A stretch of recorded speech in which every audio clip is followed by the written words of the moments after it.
नमस्कार दोस्तों। ओम नमः शिवाय। कैसे हैं आप लोग? आपके अपने YouTube चैनल पर भगवान शिव के अवतारों की इस अद्भुत यात्रा में आपका स्वागत है। भगवान शिव जिन्हें महादेव, शंकर, भोलेनाथ और ना जाने कितने ही नामों से जाना जाता है, ब्रह्मांड के सृजन, पालन और संहार के देवता हैं। उनकी महिमा अपरंपार है और उनके विभिन्न अवतारों की कथाएं हमें धर्म, न्याय, भक्ति और त्याग के गहरे रहस्यों से परिचित कराती हैं। इन कथाओं में हमें भगवान शिव के विभिन्न रूपों और लीलाओं के दर्शन होते हैं, जो हमें जीवन के हर पहलू में प्रेरणा देते हैं। आज हम श्रृंखला की शुरुआत भगवान शिव के एक ऐसे ही महत्वपूर्ण अवतार से करने जा रहे हैं, जो शनिदेव से संबंधित पीड़ाओं को दूर करने वाले माने जाते हैं। तो चलिए जानते हैं भगवान शिव के पिप्पलाद अवतार की विस्तार पूर्वक। प्राचीन काल की बात है, जब वृत्तासुर नामक एक अत्यंत शक्तिशाली असुर ने अपने आतंक से तीनों लोगों को हाहाकार मचा रखा था। उसने देवताओं को भी पराजित कर दिया था और स्वर्ग पर अपना अधिकार जमा लिया था। सभी देवता अपनी इसी विपत्ति से मुक्ति पाने के लिए ब्रह्मा जी की शरण में गए। ब्रह्मा जी ने उन्हें बताया कि वृत्तासुर का वध केवल एक विशेष वज्र से ही संभव है और वह वज्र महान तपस्वी महर्षि दधीच की अस्थियों से ही बन सकता है। महर्षि दधीच एक परम ज्ञानी और परोपकारी ऋषि थे। जब देवताओं ने उनसे सहायता मांगी तो उन्होंने बिना किसी हिचकिचाहट के लोक कल्याण के लिए अपने शरीर का त्याग करने का निर्णय किया। उन्होंने योग बल से अपने प्राण का त्याग कर दिया ताकि उनकी अस्थियों से देवताओं के लिए वज्र का निर्माण हो सके। महर्षि दधीच की धर्मपरायण पत्नी का नाम सुरवाचा था। जब उन्होंने अपने पति के शरीर का त्याग का समाचार मिला तो वो भी सती होने के लिए तैयार हो गई। लेकिन उसी समय एक आकाशवाणी हुई जिसने उन्हें रोका।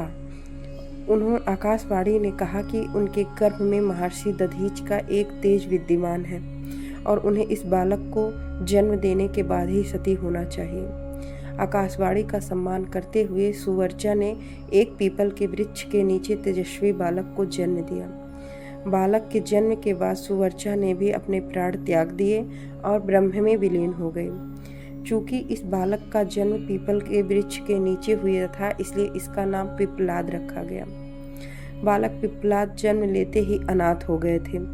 उनका लालन पालन पीपल के वृक्ष के नीचे हुआ। वे पीपल के पत्तों और फलों को खाकर बड़े हुए। जैसे जैसे वे बड़े होते गए, उनके मन में एक गहरा प्रश्न उठने लगा। आखिर उनके माता पिता ने उन्हें इतनी कम आयु में क्यों छोड़ दिया और उन्हें अनाथ क्यों रहना पड़ा? इस प्रश्न का उत्तर जानने के लिए पिप्पलाद मुनि ने घोर तपस्या की। उन्होंने कठोर तप किया और अपनी भक्ति से भगवान शिव को प्रसन्न किया।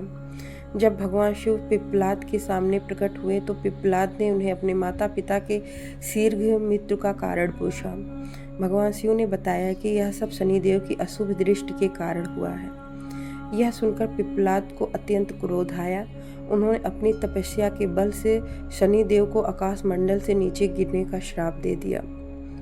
पिप्पलाद के तेज से शनिदेव पृथ्वी की ओर गिरने लगे और मूर्छित होकर अधमरे हो गए। शनिदेव की यह दशा देखकर सभी देवता भयभीत हो गए। वे जानते थे कि शनि का ब्रह्मांड में एक अपना महत्वपूर्ण स्थान है। उनके बिना ग्रहों का संतुलन बिगड़ जाएगा। सभी देवता पिप्पलाद के पास आए और उनसे प्रार्थना की कि वे शनिदेव को क्षमा कर दें और अपना श्राप वापस ले लें। देवताओं की प्रार्थना और अन्य विनय सुनकर पिप्पलाद शांत हुए।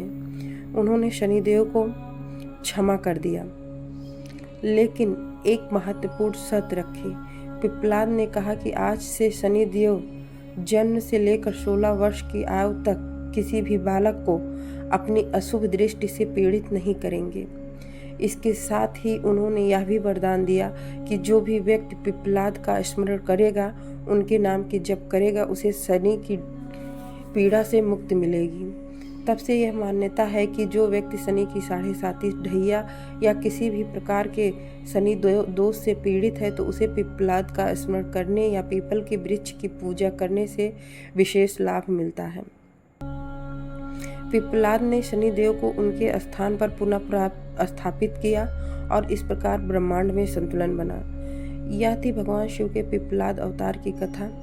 आशा है आपको यह कथा पसंद आई होगी। अगले वीडियो में हम भगवान शिव के किसी और अद्भुत कथा को जानेंगे। तब तक के लिए बने रहिए हमारे चैनल पर।